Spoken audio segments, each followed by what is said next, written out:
Buen día tengan todos. El día de hoy vamos a desarrollar otro tema referente a la primera ley de la termodinámica. Muy bien. Entonces ponemos como título Primera ley de la termodinámica.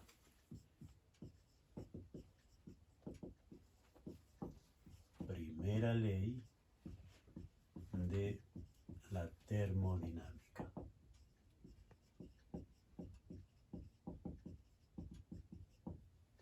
Bien.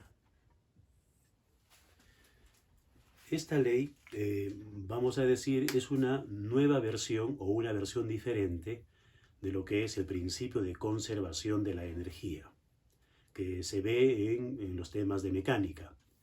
En este caso, en la primera ley de la termodinámica, vamos a incluir nosotros el concepto de la energía interna, vinculada con el calor que, digamos, que cede un sistema o que el calor que recibe un sistema, con el trabajo que puede desarrollar este sistema o el trabajo que se hace sobre el sistema. Bien, eso vamos a ver entonces más adelante y vamos a empezar dando algunas ideas importantes. Antes de llegar a la primera ley, decimos entonces qué es un sistema termodinámico. Ponemos entonces como primer punto a estudiar sistema termodinámico. Sistema termodinámico. Bien. ¿A qué le llamamos sistema termodinámico? Un sistema termodinámico puede estar constituido por un gas, un líquido o un sólido, o un conjunto de objetos. Entonces, y este conjunto de objetos o gas, líquido o sólido va a interactuar con los demás objetos que lo rodean. A esos objetos que lo rodean se les denomina normalmente entorno o también medio ambiente. Entonces, para representar a un sistema termodinámico, se utiliza una línea cerrada, como esta, por ejemplo. Esto me representa a un sistema termodinámico. Sistema termodinámico. Muy bien. Se denomina así porque este sistema va a interactuar, decíamos, con el entorno o medio ambiente. Entonces, todo lo que rodea a este sistema es el denominado entorno. ¿Ok? Muy bien. Entonces, la interacción entre el sistema termodinámico y el entorno se da de dos formas. Por un lado, el sistema puede recibir calor del entorno, es decir, va a ingresar calor a este sistema. Ahí está ingresando calor.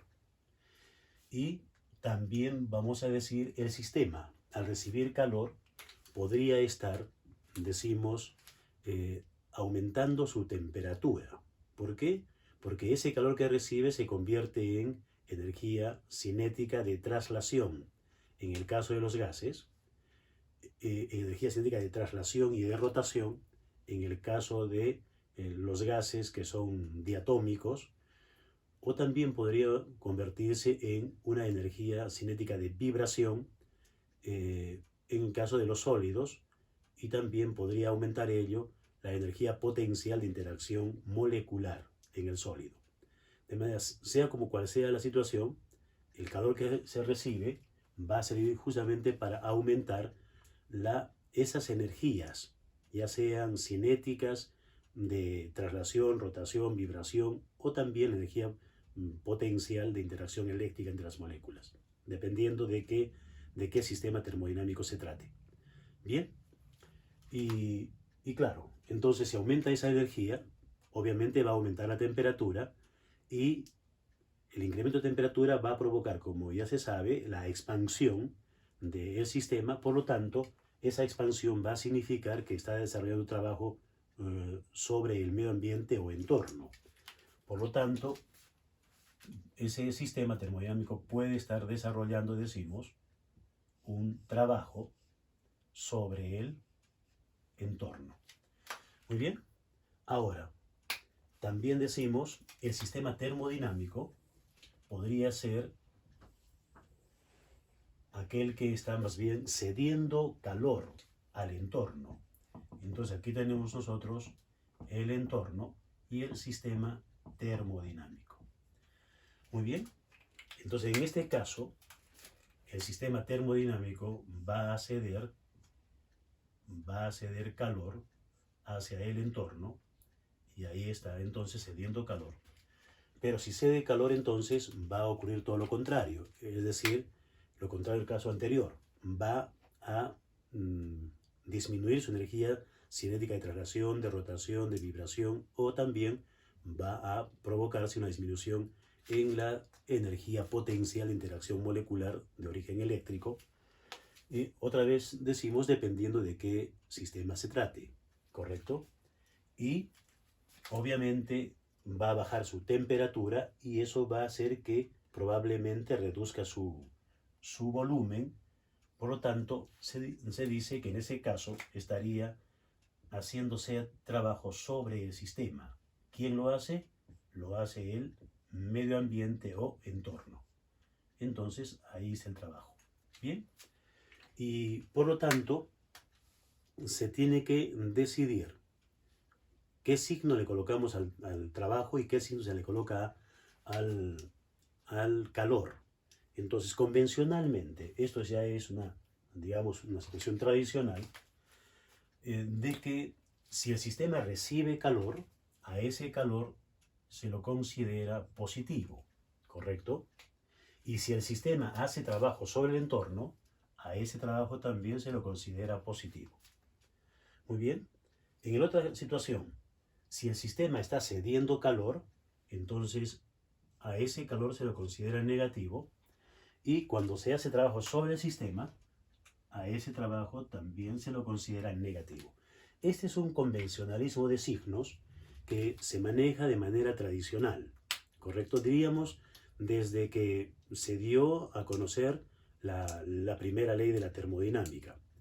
Sin embargo, hay algunos autores más actuales, como por ejemplo el autor Serway, que utiliza otro criterio y ha cambiado este convencionalismo.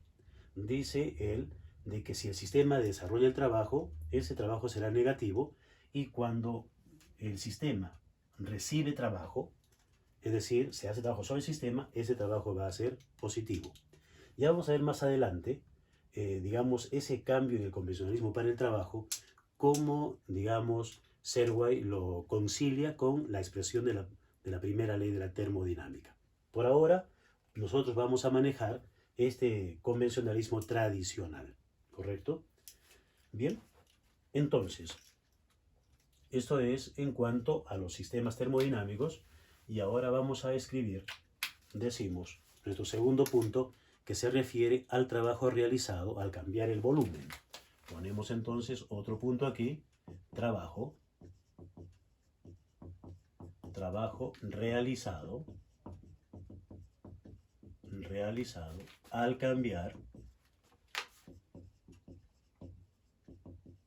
cambiar el volumen.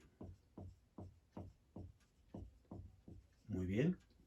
Entonces vamos a recordar la expresión general para el trabajo. La expresión general para el trabajo es: el trabajo está dado por la integral de la fuerza producto escalar con el diferencial de desplazamiento. Vamos a decir nosotros que la ubicación inicial de cierta parte del sistema es R1 y su posición final va a ser R2. Bien, vamos a entonces hacer aquí una gráfica para entender esto, y decimos lo siguiente. Vamos a suponer nosotros que tenemos un recinto cilíndrico como este, ¿ok? Un recinto, y que tiene aquí un émbolo que ajusta perfectamente bien con las paredes del recinto, correcto, este es un émbolo, de manera que aquí vamos a suponer que nuestro sistema termodinámico se trata de un gas, aquí tenemos un gas, que está en condiciones, vamos a decir, iniciales, entonces ese es el estado 1, este es el estado 1, ¿correcto? Muy bien. Luego vamos a someter a ese sistema termodinámico, lo vamos a someter a incremento de temperatura con, digamos, la sesión de calor. Entonces aquí tenemos ese recinto, ¿ok? Ahí está. Y entonces la parte móvil es el émbolo. Entonces si este sistema termodinámico constituido por un gas recibe calor, entonces va a aumentar su energía de traslación de sus moléculas y entonces eso va a provocar un aumento en la temperatura y por lo tanto la expansión. Entonces el émbolo probablemente suba hasta aquí, ok, suba hasta ahí, porque ha habido una, digamos, una fuerza adicional que antes no existía y que está actuando aquí contra el émbolo hacia arriba.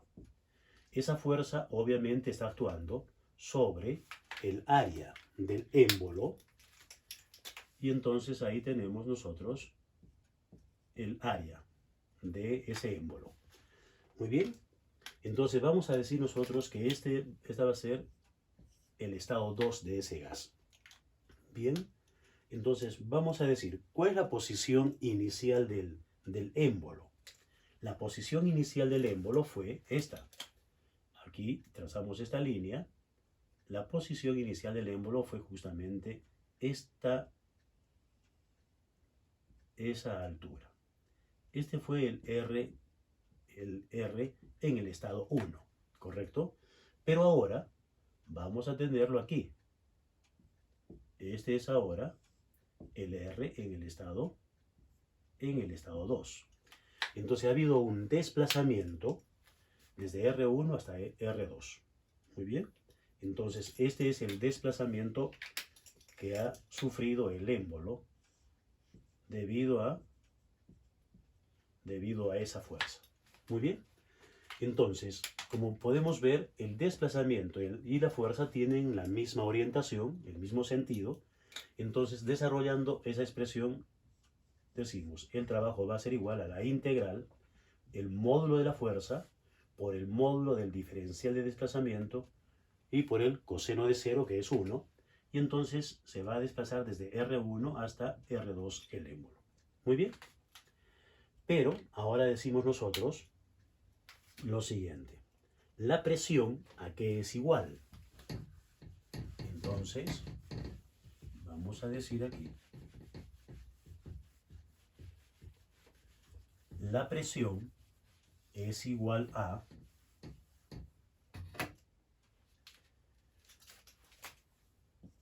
la fuerza que se aplica sobre el área. Entonces, despejando, diríamos, la fuerza que está actuando sobre el émbolo es igual a la presión multiplicada por el área. Ese término reemplazamos aquí y diríamos entonces, el trabajo estará dado por, decimos, la integral de presión por el área por diferencial de R desde R1 hasta R2.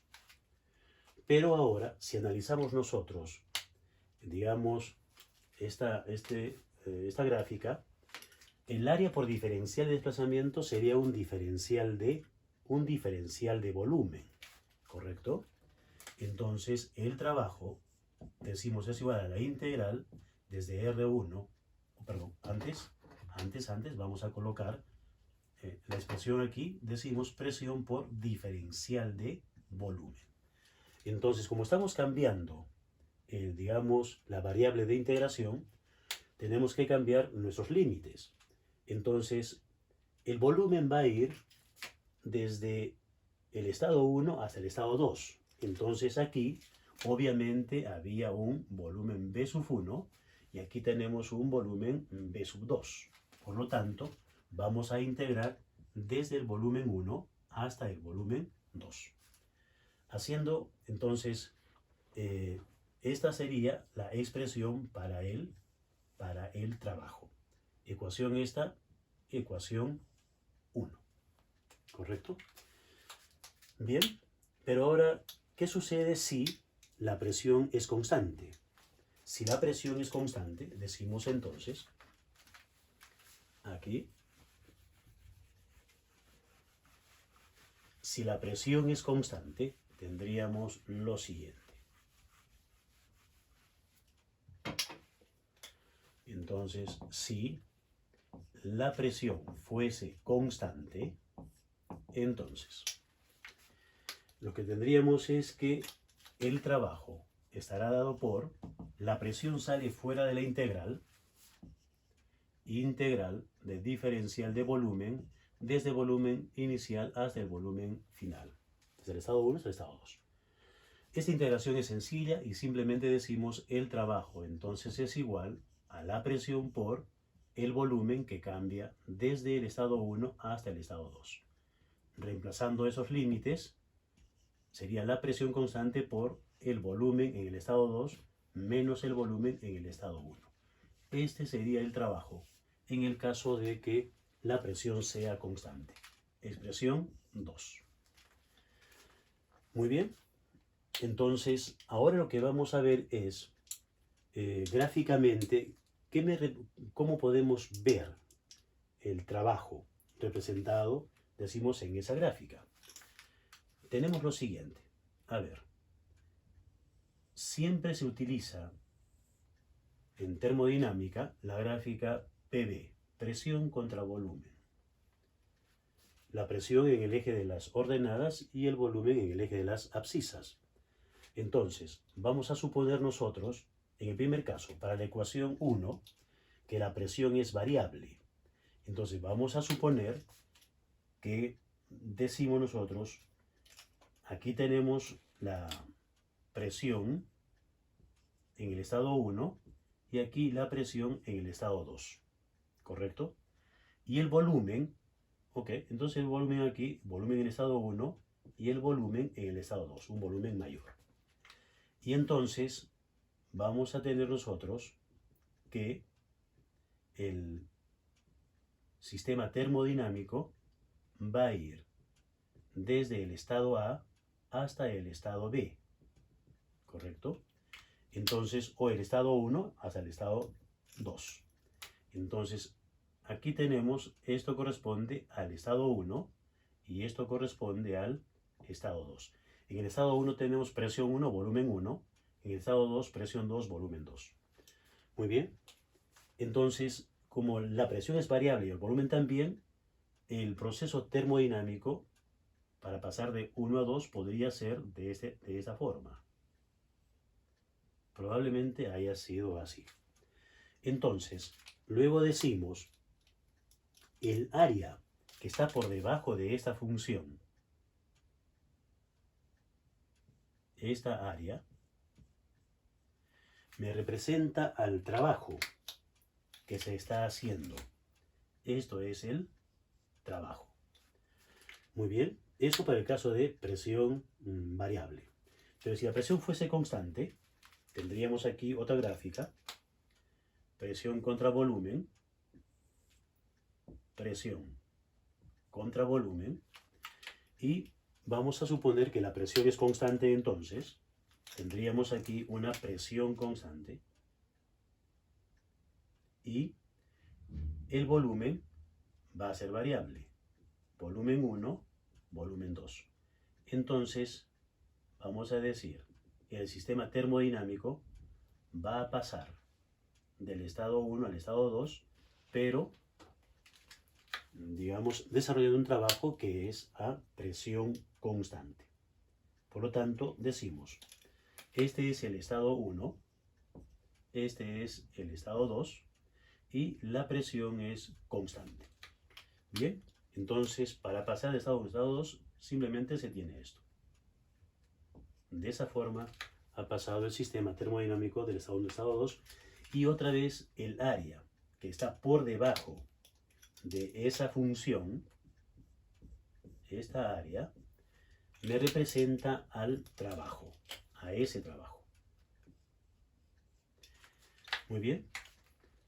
En este caso es fácil darse cuenta porque justamente el área de este cuadrilátero es la base por la altura. La altura es el valor de la presión y la base es la diferencia de volúmenes.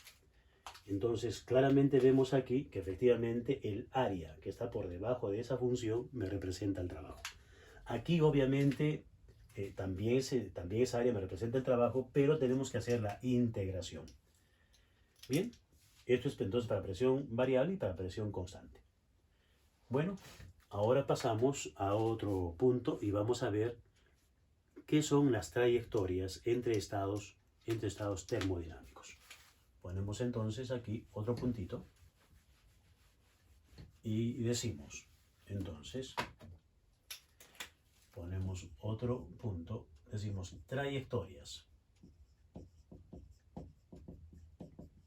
Trayectorias entre estados termodinámicos.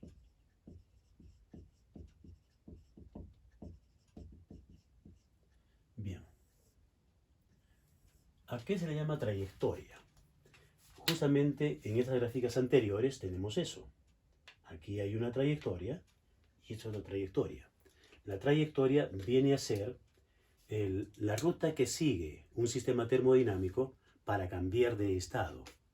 Pero si ustedes se dan cuenta, para pasar del estado 1 al estado 2 en cualquiera de estas dos situaciones, el sistema tenía que pasar por una infinidad de estados intermedios, ¿correcto? Entonces, entre dos estados termodinámicos inicial y final, tenemos un número indefinido de estados intermedios, ¿correcto?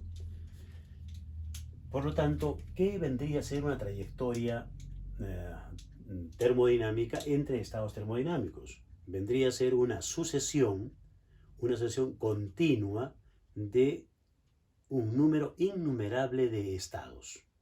Eso sería la trayectoria, ¿correcto? Termodinámica. Muy bien, vamos a hacer aquí un gráfico y nos vamos a hacer la pregunta de cuántas trayectorias termodinámicas puede existir entre dos estados termodinámicos. Por ejemplo, vamos a empezar aquí en el estado 1, que está a presión 1 y volumen 1, y va a terminar en el estado 2, que está a una presión P sub 2 y un volumen B sub 2. Entonces tenemos nosotros lo siguiente. Este es el estado 1 de un sistema termodinámico y este es el estado 2 del sistema termodinámico. Entonces, ¿cómo llega ahí? Probablemente llegue siguiendo esta trayectoria. Esa trayectoria. Muy bien. Que también, repito, es una sucesión de estados. ¿Correcto? Uno a continuación de otro. Pero, ¿qué otra trayectoria podría seguir el sistema para pasar del estado 1 al estado 2? Podría venir por este camino. La trayectoria podría ser esta. Primero, descendemos la presión a volumen constante y luego aumentamos el volumen a presión constante. Esa es otra trayectoria termodinámica.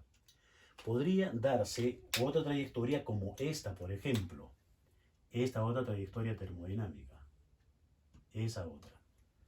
Y de repente, de manera caprichosa, podría tenerse esta otra trayectoria.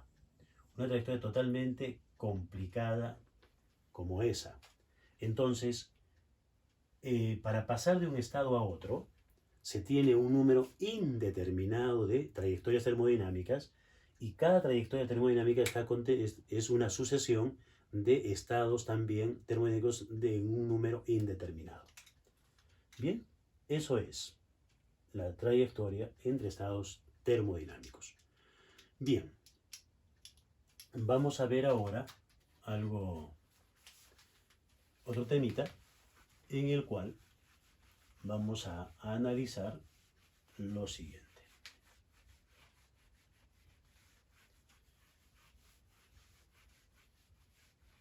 Vamos a analizar lo siguiente. Tenemos aquí otro tema y hablamos sobre la energía interna y la primera ley de la termodinámica. Entonces vamos a relacionar ahora a la energía interna de un sistema termodinámico con la primera ley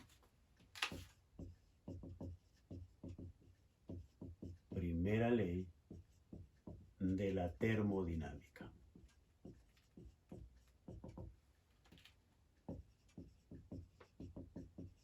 Bien, energía interna y la primera ley de la termodinámica.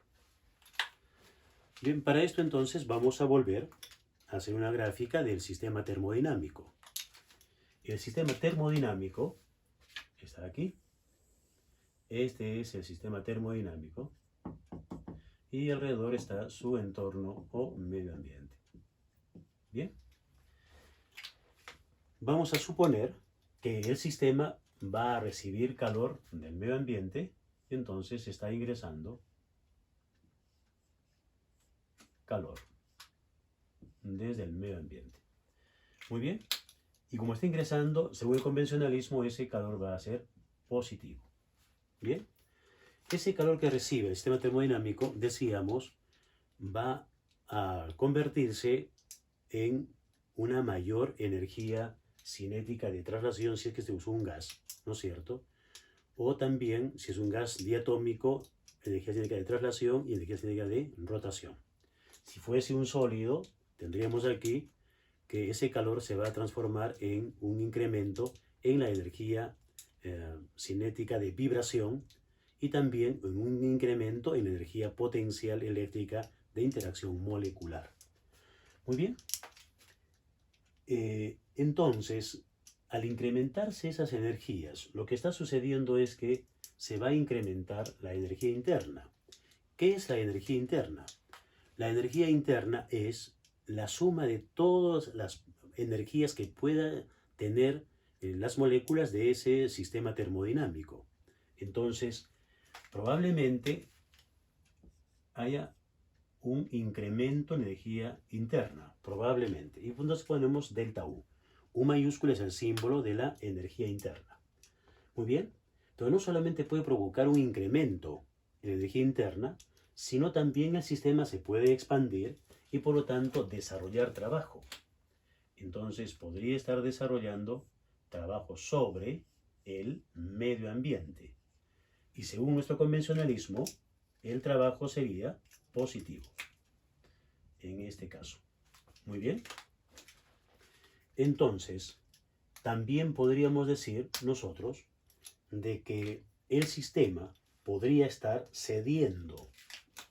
Podría estar en otra circunstancia, el sistema termodinámico podría estar cediendo calor hacia el entorno.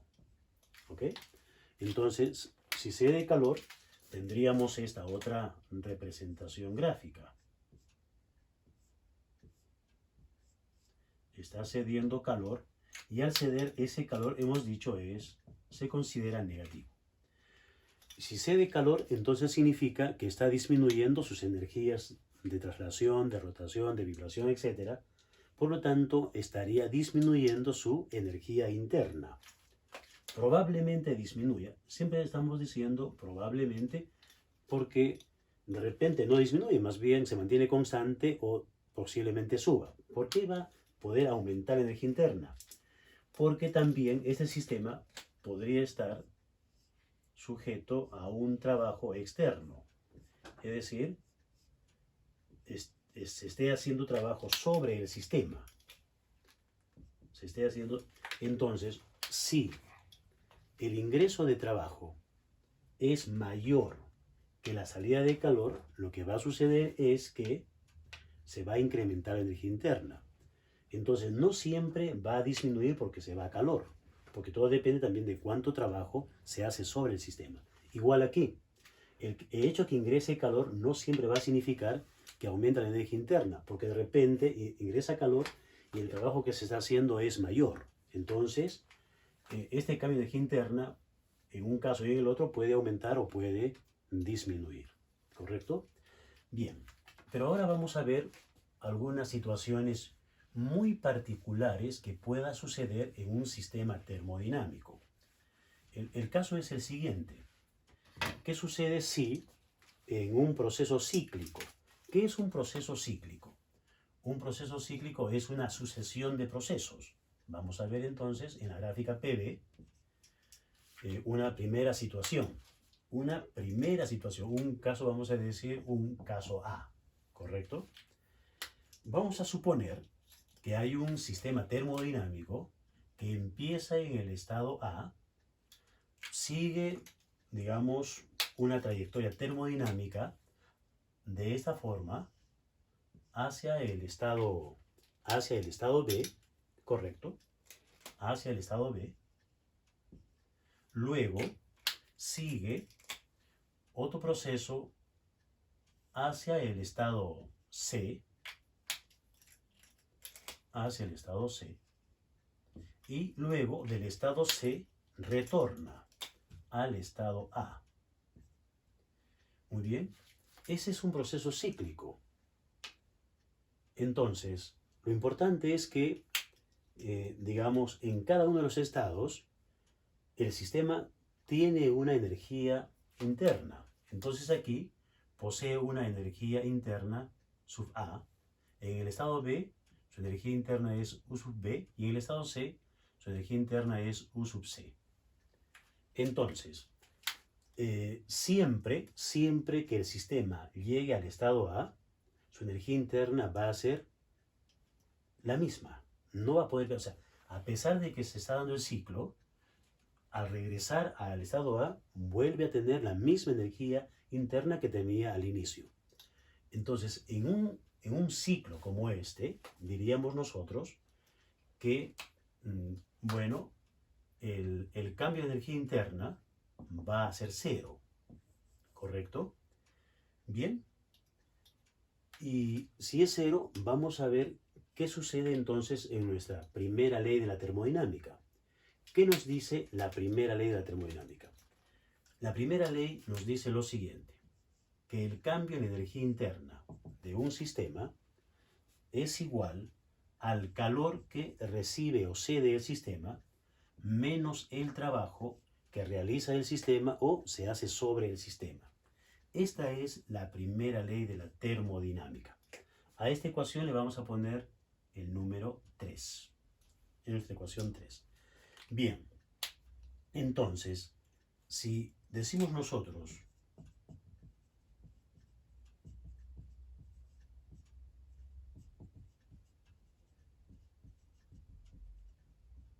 que en este caso, en el proceso cíclico, el cambio de energía interna vale 0, significaría entonces que el calor que ha ingresado o salido del sistema va a ser exactamente igual al trabajo que realiza el sistema o se hace trabajo sobre el sistema. Según esto entonces, diríamos nosotros que el calor será igual a el trabajo. Pero aquí hay que notar una situación importante. Es el calor neto en todo el proceso cíclico. Es el calor neto. ¿Por qué? Porque en algunos de estos procesos termodinámicos va a ingresar calor al sistema y en otros va a salir calor. Por lo tanto, tenemos que tomar en cuenta que es el calor neto en todo el ciclo, que haya entrado o que haya salido. Y eso va a ser igual ¿a qué? Al trabajo neto también. También el trabajo neto, porque probablemente en algunos procesos el sistema haya hecho el trabajo y en otros casos se haya hecho trabajo sobre el sistema. Entonces, el calor neto va a ser igual al trabajo neto, cuando el proceso es cíclico. Esa es una primera circunstancia. Una segunda circunstancia, ¿cuál es? La segunda circunstancia es cuando el sistema está aislado. Entonces, decimos, si se aísla el sistema, entonces, si el sistema termodinámico está aislado, si está aislado, entonces no va a, digamos, ceder calor ni recibir calor del entorno. Vale decir, en este caso, el calor va a ser cero. Y si el calor va a ser cero, entonces, de la primera ley de la termodinámica, vamos a decir nosotros que el cambio en energía interna va a ser igual a menos trabajo. Igual a menos. Esa es otra situación que se puede dar, ¿correcto? Entonces, ¿esto qué significa? Significa que entonces, si el sistema va a desarrollar trabajo, el trabajo es positivo, entonces menos por más me da menos, va a haber definitivamente una disminución en su energía interna. Al revés, si se hace trabajo sobre el sistema, el trabajo es negativo, menos por menos me da más, significa que va a haber un incremento en la energía interna del sistema. Bien, esas son unas dos situaciones muy peculiares que puede darse a partir de la primera ley de la termodinámica. Bien, pasamos ahora a analizar lo que son los tipos de procesos termodinámicos. En realidad hay vamos a decir, una gran cantidad de procesos termodinámicos, pero que son muy aleatorios, muy al azar, muy desordenados, pero que felizmente se ha podido, digamos, distinguir 4 procesos termodinámicos que son además controlados por el hombre con, digamos, o en una máquina térmica, como podría ser, por ejemplo, un caldero o los motores a combustión, a gasolina, a petróleo, a gas licuado de petróleo, en fin, o también en los refrigeradores. Entonces, el hombre ha construido máquinas que funcionan desarrollando procesos termodinámicos controlados. Entonces, ¿cuáles son esos tipos de procesos termodinámicos que el hombre ha identificado y los puede controlar con máquinas? Decimos entonces aquí tipos de procesos termodinámicos.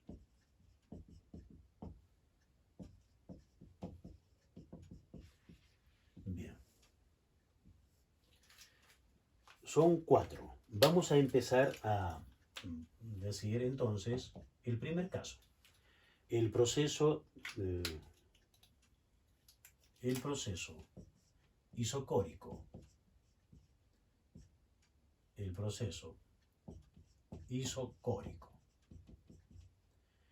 Bien, iso significa igual. Córico está referido a la estructura, al volumen. Entonces, proceso isocórico significa que el volumen es constante. No va a cambiar el volumen del sistema termodinámico.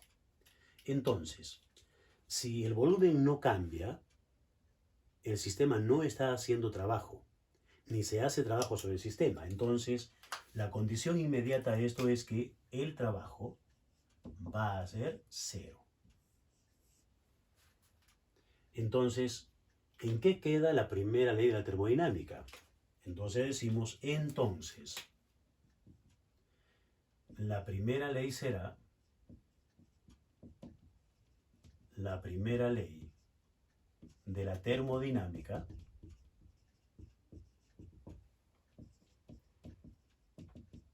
queda de la siguiente forma. Como el trabajo es cero, la primera ley me dice que el cambio en la energía interna de un sistema termodinámico es igual al calor menos el trabajo. El trabajo vale cero. Entonces, a esto se reduce la primera ley de la termodinámica para el proceso isocórico, que es a volumen constante. Un segundo caso, decimos B, el proceso isobárico. Proceso isobárico. Iso, decimos, es igual. Bárico viene de la unidad de medida de la presión, el bar. Por lo tanto, si el proceso es isobárico, significa que está a presión constante. Esto está a presión constante. Bien. Si la presión es constante, entonces el trabajo que desarrolla el sistema es justamente según la expresión 2 que hemos visto hace un momento. La expresión 2, ¿qué me decía? Que el trabajo a presión constante es igual a la presión multiplicada por el cambio en el volumen del sistema termodinámico. Esta era la ecuación 2 que hemos visto hace un momento. Entonces, por lo tanto, la ecuación 3, que es la primera ley de la termodinámica, va a quedar en este caso de la siguiente forma. Decimos, entonces, la ecuación 3, entonces, en la ecuación 3, que se refiere a la primera ley de la termodinámica, vamos a tener que el cambio en la energía interna va a ser igual a, decimos, el calor menos la presión por volumen 2 menos volumen 1. Esta sería la forma desarrollada de la primera ley de la termodinámica para el proceso isobárico. Ecuación 5. La ecuación 5. Muy bien. Vamos a ver ahora el proceso isotérmico. Sí, hablamos sobre el proceso isotérmico.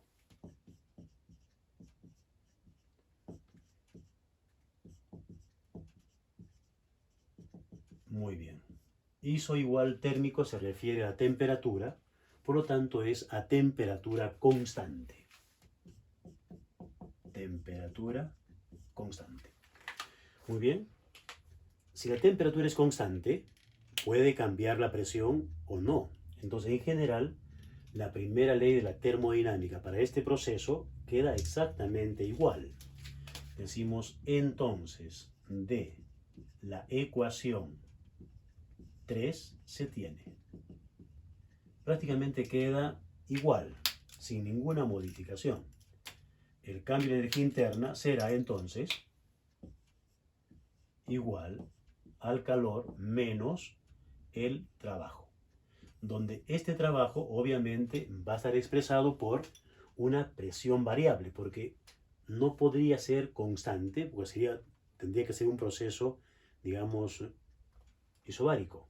Entonces el trabajo está dado a través de una presión variable. Por lo tanto, escribiríamos de esta forma: igual a Q menos la integral de la presión por diferencial de volumen desde un volumen en estado 1 hasta el volumen en estado 2. Esta sería, en definitiva, la expresión desarrollada para el proceso isotérmico de la primera ley de la termodinámica. Ecuación 6. Muy bien, pero ahora decimos lo siguiente. En el caso de gases ideales, esa es una situación muy particular. Si el sistema termodinámico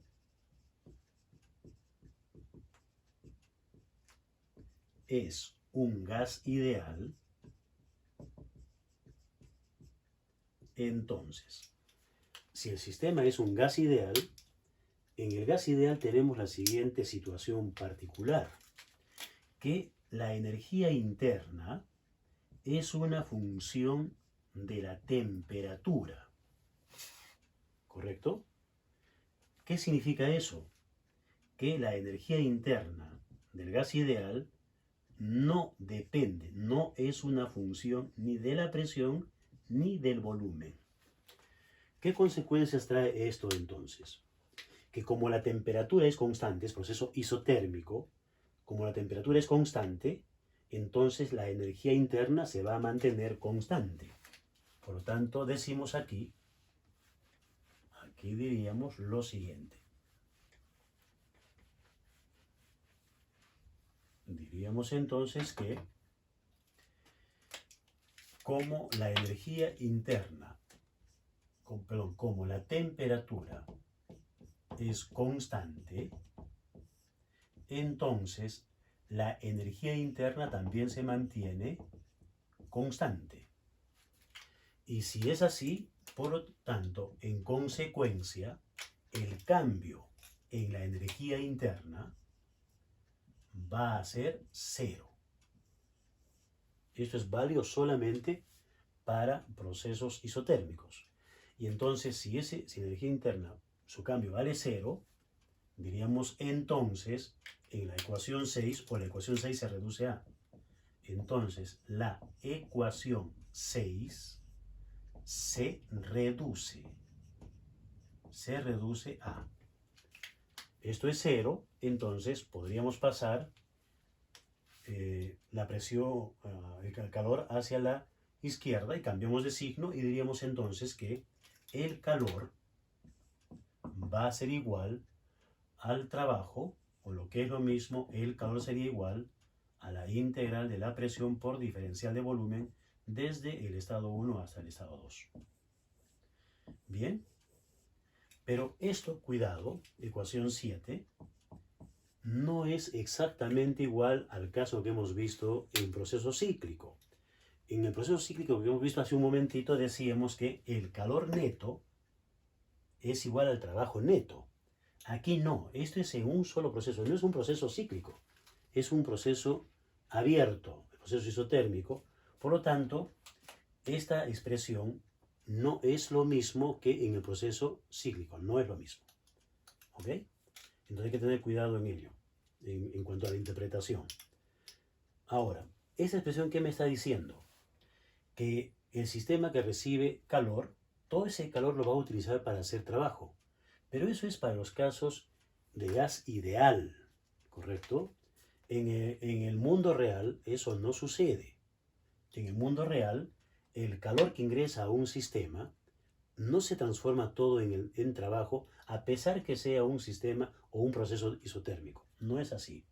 Luego, más bien, sí se cumple que el trabajo que se hace sobre un sistema, digamos a través de un proceso isotérmico, sí se puede transformar todo en calor. Eso sí, todo el trabajo se puede transformar en calor, pero no todo el calor en trabajo. Entonces, esta relación de Q igual a trabajo es válido solamente si el sistema se tratase de un gas ideal. Muy bien. Esa observación hay que tomarla en cuenta. Y tenemos el cuarto proceso, el proceso adiabático. El cuarto proceso es, entonces, el proceso adiabático. Y decimos aquí, el proceso D es el proceso adiabático. Proceso adiabático. La palabra adiabático significa impasable. ¿Ok? Entonces, la palabra adiabático es lo mismo que decir impasable. ¿Qué es lo que no pasa entonces? Lo que no va a pasar al sistema va a ser calor. Es decir, no ingresa calor ni sale calor del sistema. Es decir, es como si estuviese aislado, pero en realidad no está aislado, sino que simplemente el proceso es tal que el calor va a ser cero.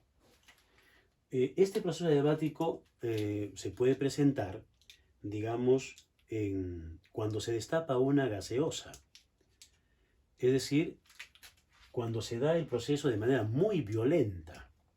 Entonces, por ejemplo, se agarra una gaseosa digamos, de chapita y se la destapa violentamente.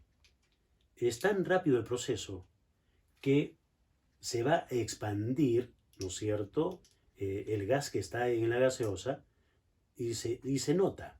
Cuando se destapa violentamente sale un vaporcito. Es el gas de la gaseosa.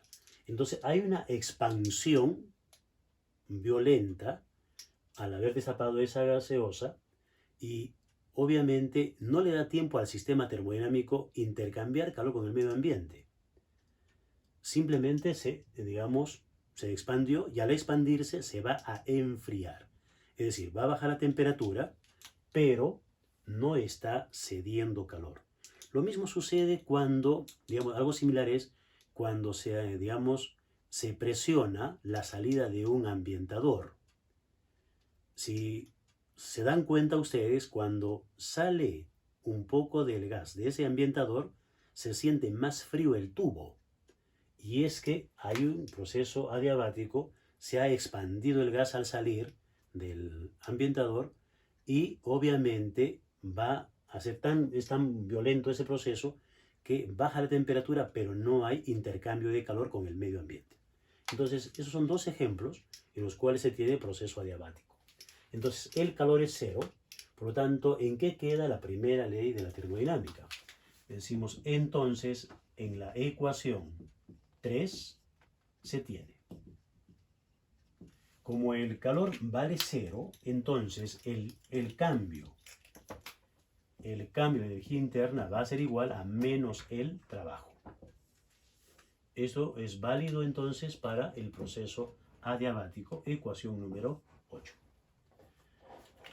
Bien, esos son entonces los 4 procesos importantes y que los vamos a representar aquí en una sola gráfica. En esta gráfica, PV, vamos a analizar o vamos a graficar a esos 4 procesos termodinámicos. Para esto vamos a hacer lo siguiente.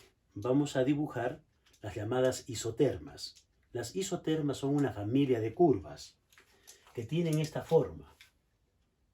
Esa es la forma de las isotermas. Ahí tenemos una. Significa que la temperatura a lo largo de esa trayectoria es constante. A lo largo de esta otra trayectoria la temperatura también es constante.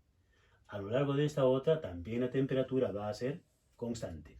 Entonces aquí tenemos esta familia de isotermas. La temperatura va a ir aumentando conforme la isoterma se va más hacia la derecha. Aquí esta isoterma tiene menor temperatura que esta otra. Entonces la temperatura va aumentando hacia la derecha. Bien, entonces vamos a representar aquí nosotros los siguientes procesos termodinámicos. Primero, el proceso, el proceso isocórico. Vamos a suponer que empezamos en el estado A y ha seguido un proceso a volumen constante hasta un estado B, en el cual, obviamente, en ese estado va a haber otra isoterma. Esa otra isoterma va a estar por aquí. La vamos a dibujar. Esa otra isoterma que pasa por ahí. Muy bien, entonces tenemos, este es un proceso, vamos a decir, un proceso isocórico que se lleva a cabo a volumen constante. Bien, luego podríamos tener otro proceso, el proceso isobárico, que es a presión constante, que va del estado A hacia el estado C, pero a presión constante. El proceso isotérmico es a temperatura constante, entonces a lo largo de cualquiera de estas isotermas hasta partimos del estado A y terminamos en el estado D. Es el proceso isotérmico. Y el proceso adiabático, pasamos del estado A, es muy parecida su curva al proceso isotérmico. Aquí es el proceso adiabático que va a terminar en el estado E. Y obviamente hay variación en la temperatura. Esos son los 4 procesos termodinámicos representados aquí. Entonces tenemos aquí el proceso isocórico, isobárico, isotérmico y finalmente adiabático. Bien, eso es. Y ahora vamos a hablar, decimos, de la energía interna del gas ideal. Ponemos entonces aquí otro puntito a tratar. La energía interna del gas ideal. Decimos entonces energía interna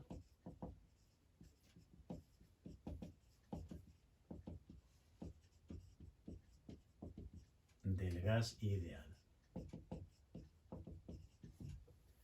Bien, ya hemos mencionado que la energía interna del gas ideal depende solamente de la temperatura, nada más que de la temperatura. Entonces, eso es muy importante, sobre todo cuando se trata de un proceso isotérmico, ¿no es cierto? Entonces, la energía interna del gas ideal está constituida ¿por qué? Para empezar, el gas ideal es un gas cuyas moléculas prácticamente tienen cero interacción molecular. O sea, la interacción eléctrica entre las moléculas de un gas ideal prácticamente es nula. Toda su energía es de traslación. Si fuese un gas, digamos, ideal monoatómico, toda su energía interna va a estar constituida por la energía cinética de traslación. Y si fuese un gas ideal diatómico, su energía interna está constituida por la energía cinética de traslación y la energía cinética de rotación, puesto que tiene 5 grados de libertad. ¿Correcto? Bien, entonces, en este caso, decimos nosotros que la energía interna del gas ideal es exclusivamente una función de la temperatura. Estamos reiterando esto que ya hemos visto en el caso del proceso isotérmico para gases ideales. Es dependiente exclusivamente de la temperatura. Muy bien. Por lo tanto, también hay que remarcar que esa energía interna no depende, no es una función ni de la presión ni del volumen. Eso debe quedar muy claro. Bien, nada más, ese es el concepto de energía interna del gas ideal, pero ahora vamos a pasar a analizar lo que son las capacidades caloríficas del gas ideal. Entonces decimos aquí, capacidades caloríficas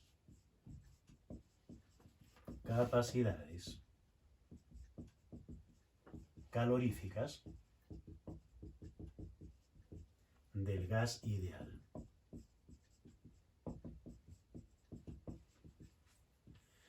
Bien, vamos a ver lo siguiente. Vamos a suponer primero de que se tiene, digamos, volumen constante. Entonces vamos a suponer que el volumen se mantiene constante de ese gas ideal.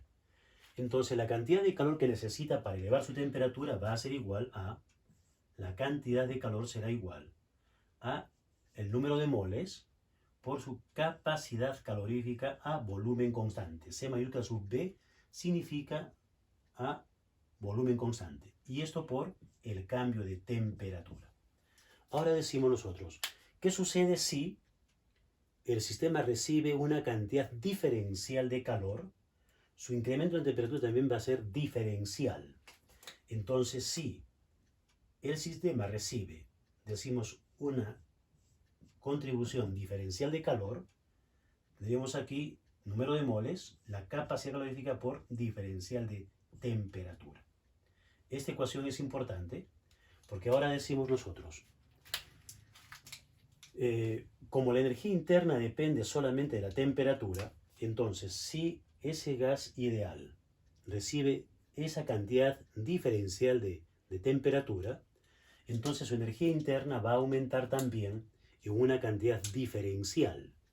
Por lo tanto, podríamos decir nosotros que el incremento de su energía interna corresponde al incremento de su energía cinética de traslación. Recuerden que la energía interna de un gas ideal solo depende de la energía cinética de traslación. Por lo tanto, entonces, este incremento de temperatura aumenta la energía cinética de traslación en una cantidad diferencial, pero ese incremento corresponde al incremento de energía interna. Por lo tanto, simplemente decimos que este diferencial de Q corresponde a un diferencial de energía interna.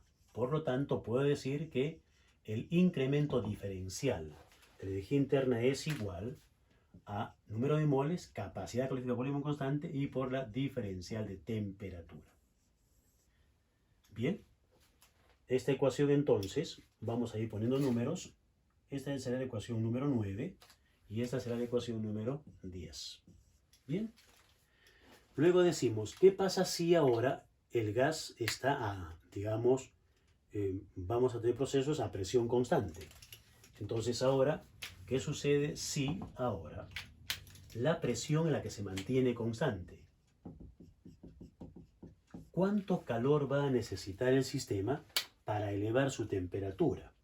Decimos entonces, la cantidad de calor que necesite a presión constante será la cantidad de sustancia por la capacidad calorífica a presión constante, C sub P, y por el cambio de temperatura. Igual que antes, si el incremento del calor es pequeñísimo, también el incremento de temperatura va a ser muy pequeño. Entonces, acá tendría un diferencial de calor igual al número de moles, capacidad de presión constante por la diferencial de temperatura.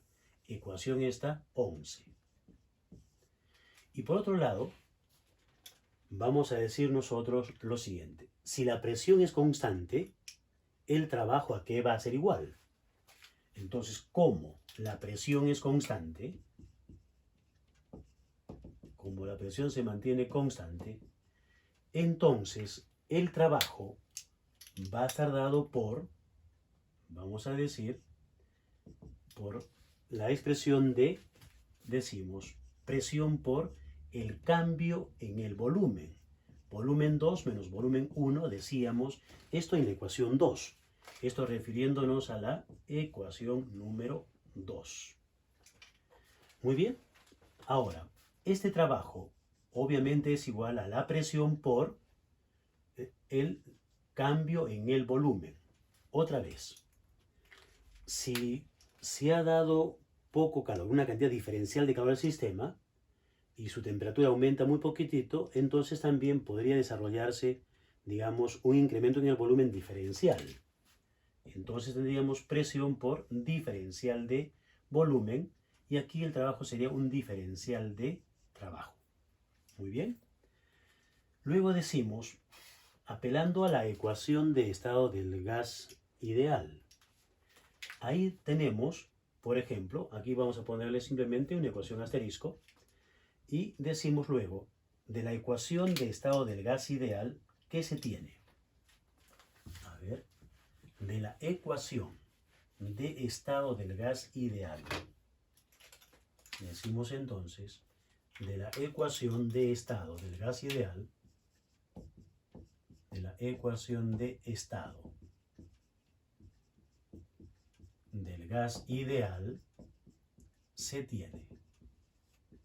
Tendríamos que la presión por el volumen es igual a nRT. Pero si el volumen ha cambiado una cantidad diferencial, entonces diríamos presión por diferencial de volumen es igual a NR diferencial de temperatura. Ecuación asterisco primera. Pero entonces, ambos son presión diferencial de volumen, por lo tanto, esto de aquí vendría a ser el trabajo. En consecuencia, entonces, el diferencial de trabajo lo podemos expresar como el número de moles por la constante de los gases por diferencial de temperatura. A esta ecuación le voy a llamar ecuación 12. Y ahora decimos, vamos a reemplazar la ecuación 10, la ecuación 11, la ecuación 12 en la ecuación 3, que vendría a ser la primera ley de la termodinámica. Decimos entonces, de la ecuación 3 tenemos, de la ecuación 3 se tiene. La ecuación 3 me da esa expresión para la primera ley de la termodinámica. La voy a escribir aquí abajo. Y decimos entonces, eso es el cambio de energía interna es igual al calor menos el trabajo. Pero ahora vamos a llevar a cantidades diferenciales, como estamos trabajando ahora. Entonces puedo borrar aquí arriba. Entonces, si el calor es diferencial, el trabajo que hace es diferencial y el cambio de energía interna también va a ser diferencial. Entonces, podríamos decir nosotros que la diferencial de energía interna va a ser igual al diferencial de calor menos el diferencial de trabajo. A esta ecuación le voy a llamar ecuación 13. Ahora sí, estamos en condiciones de reemplazar la ecuación 10, la ecuación 11, la ecuación 12 y la ecuación 13. Decimos entonces, reemplazando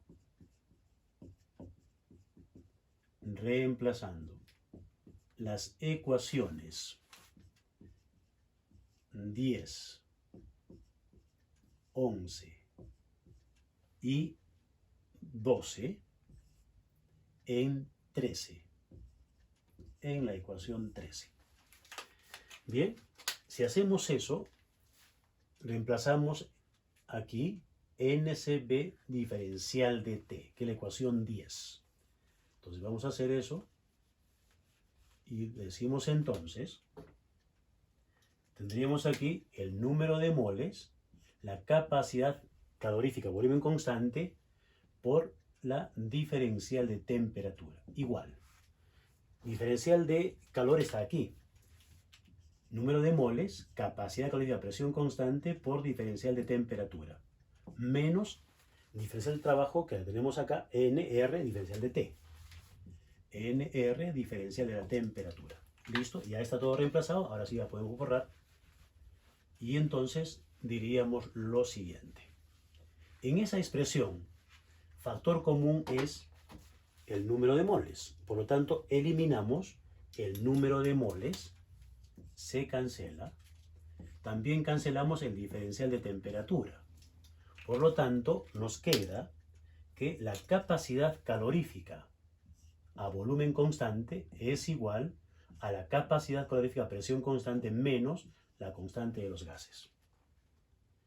Despejando diríamos, la capacidad calorífica a presión constante es igual a la capacidad calorífica a volumen constante más la constante de los gases.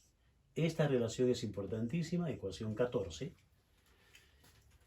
Y entonces vamos a aplicarla para gases monoatómicos y luego para gases diatómicos. Entonces decimos para gases ideales monoatómicos.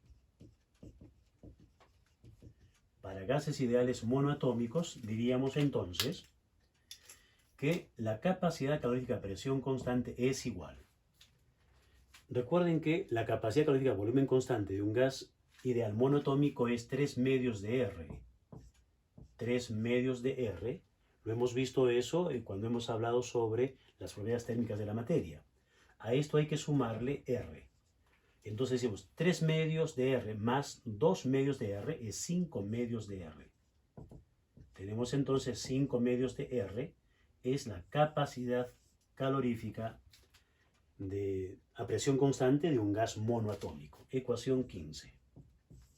Luego, para gases ideales que sean diatómicos, decimos entonces, para gases ideales diatómicos, para gases ideales diatómicos, tendríamos que la capacidad calorífica a presión constante es igual, la capacidad calorífica a volumen constante es 5 medios de R más R. Entonces, al hacer la suma, tendríamos aquí 7 medios de R. La capacidad calorífica a presión constante de un gas diatómico. Ecuación 16. Muy bien. Y luego vamos a definir el factor gamma. El factor gamma es el cociente entre las capacidades caloríficas. Y entonces decimos, luego, el coeficiente, o el cociente, mejor diré, gamma, es igual a C sub P entre C sub B. Ese es el coeficiente, ecuación 17. Y si hacemos las operaciones respectivas, tanto para gases monoatómicos como para gases diatómicos, estaríamos obteniendo lo siguiente. A ver, ¿cuál sería el gamma para un gas monoatómico? El cociente entre las capacidades caloríficas sería C sub P es 5 medios de R. Decimos 5 medios de la constante de los gases. Eso entre C sub B, que es 3 medios de R. Entonces aquí ponemos 3, el 2 en el numerador de R. Y cancelamos nosotros entonces el número 2 y R y tendríamos 5 tercios. Si hacemos esa división, el cociente entre las capacidades caloríficas para el gas monoatómico sería 1,67. Una cantidad adimensional. Eso para el gas monoatómico. Para gas ideal monoatómico. ¿Correcto? Y para el gas diatómico sería entonces gamma igual, el C sub P es 7 medios de R, tendríamos aquí 7 medios de R, sobre el C sub B, que es 5 medios de R, 5 medios de R. Igual que en el caso anterior, cancelamos el 2 y el R, y tenemos 7 entre 5. El gamma para el gas ideal diatómico sería 1,40. Esto es para gas ideal diatómico.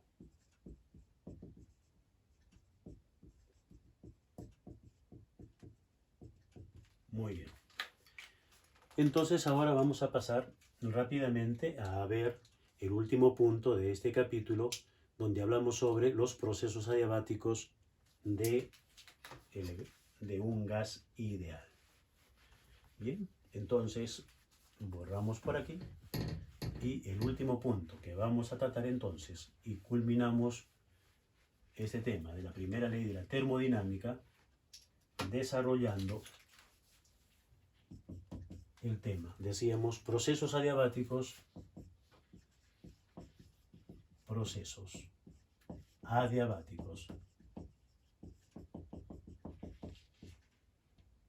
en un gas ideal. Bien, entonces decimos lo siguiente. En este proceso debemos recordar que Q vale 0, ¿correcto? Q es igual a 0. En el proceso adiabático no hay transferencia de calor. Entonces, si recordamos la expresión que hemos visto hace un momentito, donde tenemos el diferencial de energía interna igual diferencial de calor menos el diferencial de trabajo, aquí, ¿qué observamos? El diferencial de Q va a ser 0, porque no hay cesión de calor. Entonces el diferencial de U, ¿a qué era igual? Era igual a el número de moles, la capacidad de volumen constante y por la diferencial de temperatura. Es igual a menos el diferencial de trabajo, que es presión por diferencial de volumen. ¿Correcto? Y ahora haciendo uso de la ecuación de estado del gas ideal, donde decíamos entonces, y también ya hemos visto esto, que la presión por diferencial de volumen es igual a NR diferencial de temperatura. Vamos a despejar a la presión. Entonces la presión va a ser igual a NR diferencial de temperatura entre el diferencial de volumen. Esta presión la vamos a reemplazar aquí. Entonces, haciendo ese desarrollo matemático, tendríamos lo siguiente. Bien. Entonces diríamos el número de moles por la capacidad calórica de volumen constante por diferencial de temperatura es igual a menos la presión, pero la presión es igual a NR diferencial de, digamos, de la temperatura, perdón, a ver un ratito, no, pasamos NR, diferencial de volumen, está bien, ok.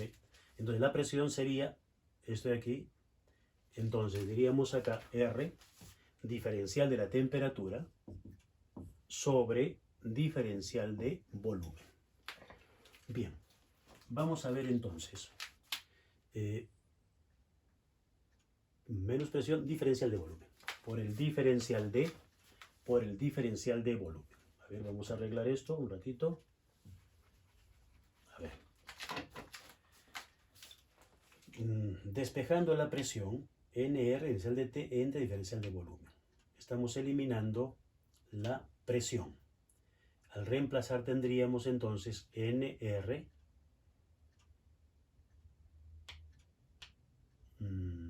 no, simplemente reemplazamos. Presión diferencial de volumen sería NR diferencial de T, de frente.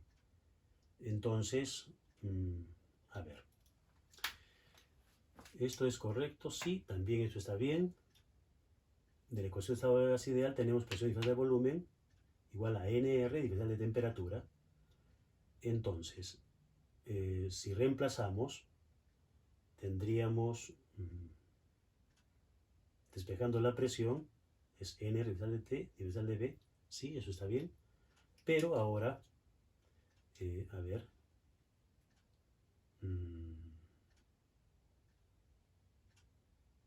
lo que deseamos aquí es lo siguiente. Ok, ya. No es necesario hacer esta parte, es al revés. O sea, bueno, lo que nos conviene decir lo siguiente. La presión por el volumen es igual a nRT solamente. Entonces lo que voy a hacer es despejar la presión. La presión es igual a nRT entre el volumen. Esto sí es lo que conviene. Entonces, no los diferenciales, sino las cantidades macro. Por lo tanto, decimos entonces aquí, menos la presión. La presión es nRT entre volumen, y esto por el diferencial de volumen. Ahora sí. En esta expresión decimos, vamos a cancelar, cancelamos N. Se va en la cantidad de sustancia, y entonces ahora vamos a la capacidad calorífica la pasamos dividiendo, y la temperatura que está aquí pasa dividiendo de este lado. Entonces decimos la diferencial de la temperatura entre la temperatura es igual a menos la constante de los gases R entre la capacidad calorífica volumen constante. Esto por diferencial de volumen entre el volumen.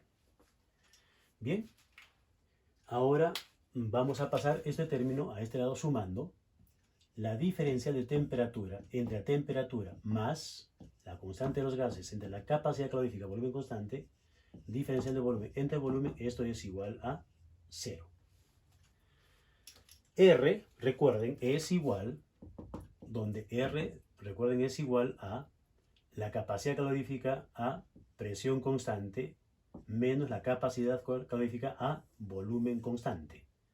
Eso reemplazamos aquí y diríamos entonces la diferencial de la temperatura entre la temperatura más la capacidad calorífica a presión constante menos la capacidad calorífica a volumen constante entre la capacidad calorífica a volumen constante, eso por la diferencial de volumen entre el volumen, eso es igual a 0.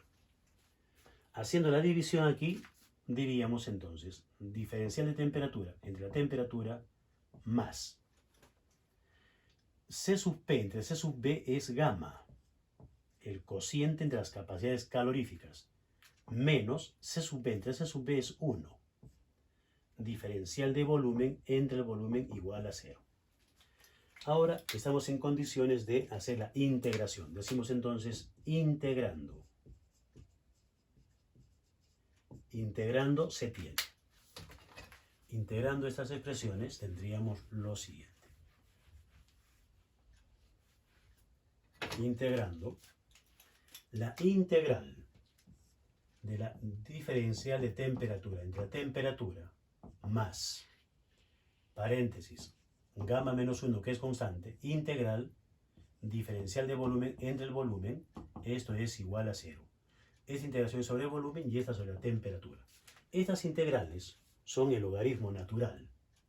Logaritmo natural de la temperatura más gamma menos 1, logaritmo natural del volumen, igual a una constante de integración. ¿Por qué? Porque son integrales indefinidas, esto va a ser igual a una constante de integración. Muy bien, ahora aplicando las propiedades del logaritmo, decimos nosotros logaritmo de la temperatura más logaritmo del volumen elevado a la gamma menos 1 es igual a una constante. Luego, nuevamente, el logaritmo de la suma es el logaritmo del producto, del cociente, del producto, bien digo. Entonces, el logaritmo natural de la temperatura por el volumen elevado a la gamma menos 1, eso es igual a una constante. Si el logaritmo de todo esto es constante, entonces todo ese término de aquí también es constante. Por lo tanto, decimos nosotros, entonces, la temperatura por el volumen a la gamma menos 1 es constante. Esto de aquí es importante, ecuación 16. Luego decimos entonces, ¿qué significa esto? Que la temperatura del gas en el estado 1 por el volumen en el estado 1 a la gamma menos 1 va a ser igual a la temperatura en el estado 2 por el volumen en el estado 2 a la gamma menos 1. Ecuación 17. Y ahora decimos de la ecuación de estado del gas ideal, donde tenemos presión por volumen igual a nRT, voy a eliminar a la temperatura. Entonces la temperatura va a ser igual presión-volumen entre nR. Esta expresión. Entonces vamos a reemplazar esta ecuación 18 en la ecuación 16. Decimos reemplazando la ecuación 18 en la ecuación 16, entonces diríamos aquí la temperatura es presión por volumen entre nR por el volumen a la gamma menos 1 igual a una constante. Aquí, la cantidad de sustancia por R es otra constante. Esta constante pasa multiplicando a E, la constante que está a la derecha, sería otra constante. Y entonces presión por volumen, acá está volumen a la 1. Volumen a la gamma menos 1, simplemente me queda volumen a la gamma. ¿Correcto? Y eso sería una constante. Ese producto sería constante. Ecuación 19. Y eso significa entonces que la presión en el estado 1 por el volumen en el estado 1 a la gamma será igual a la presión en el estado 2 por el volumen en el estado 2 a la gamma. Ecuación 20. Bien, esto es válido para los procesos adiabáticos y terminamos hablando sobre el trabajo que hace un gas, digamos, ideal en proceso adiabático. Para esto empezamos por decir lo siguiente. El trabajo es igual, decíamos, a menos al cambio de la energía interna, porque Q vale 0, recuerden. Q vale 0, entonces de la primera ley tenemos esto para el proceso adiabático. Y este cambio de energía interna no es sino la expresión igual a menos, decíamos aquí, a la cantidad de sustancia, la capacidad de volumen constante por la diferencia de temperaturas, temperatura 2 menos temperatura 1. Con este signo menos cambiamos y decimos el trabajo va a ser igual a la cantidad de sustancia, capacidad calorífica, temperatura en el estado 1 menos la temperatura en el estado 2. Este sería el trabajo. Ecuación 21. Bien, entonces podemos, digamos, ya tener ahí el trabajo y luego ya vendría otra posibilidad de reemplazar la temperatura con la ecuación de estado del gas ideal.